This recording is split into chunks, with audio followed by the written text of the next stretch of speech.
Hello guys, সকলে কেমন আছেন? আজকে আমরা পাড়ার সকল ছেলে বন্ধুগুলো হাজির, কারণ আজকে ম্যাচ হবে এবং ম্যাচে যে জিতবে তাকে পিকনিক দিতে হবে। খেলা শুরু হয়ে গেল এবং আমরা জিতে গেলাম। চলে আসলাম আমি বিমলের কাছে চিকেন নেওয়ার জন্য, কারণ খুব কম দামের মধ্যে আমাদের সাউগ্রাম কাজীপাড়া মসজিদের কাছে এখানে চিকেন পাওয়া যায়। যাই হোক, আমি চিকেনটা নিয়ে নিলাম। এবার হাঁড়ি পতিটা নিয়ে জুয়েল হাজির, শুরু করে দিল রান্না করা। কাজ শুরু হয়ে গেল এবং ফ্রেঞ্চ ফ্রাই হবে বলে সামরুল আলু কাটছে, আয়ান আটা মালিশ করছে এবং সামরুল আলু ছিঁড়ছে, কারণ ফ্রেঞ্চ ফ্রাই হবে, এবং জুয়েল এদিকে পকোড়া ভাজতে লেগেছে। শুরু হয়ে গেল কাজ এবং সকলে মিলে পকোড়া এবং ফ্রেঞ্চ ফ্রাই প্রথমে খেতে লাগলাম। যাই হোক, রাহুল লাস্টে এসেছে, কোনো কাজ করেনি, এবার ওর উপরে একটু চাপ দিতে হবে। এবার দেখাচ্ছি একদিকে জামান কাজ বাদ দিয়ে ম্যাজিক দেখাচ্ছে।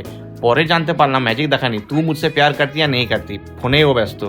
রাহুলকে কাজে লাগিয়ে দিলাম এবং শুরু হয়ে গেল আটা গোঁদার কাজ, এবং এবার রুটি বানাতে হবে, কারণ রুটি আর মাংস দিয়ে হবে আজকে পিকনিক। জীবনে আমরা অনেকবারই বিরিয়ানি দিয়ে পিকনিক করেছি, আজকে রুটি মাংস দিয়ে হচ্ছে। জুয়েল খুব সুন্দরভাবে মাংস বানায়, তাই ওকে দিয়েছিলাম মাংস করতে। এবার শুরু হয়ে গেল রাহুলকে রুটি শেখার কাজ। আমরা সকলে দাঁড়িয়ে দাঁড়িয়ে দেখছি, মনে হচ্ছে যেন হোস্টেলে থাকি বা কোথাও বাইরে কাজ করি। এবার খাবার রেডি, তাই বার করতে লাগলো খাবার। তাই সকলে আনন্দের সাথে খেতে খেতে আজকে মিনি ব্লগটা শেষ করলাম।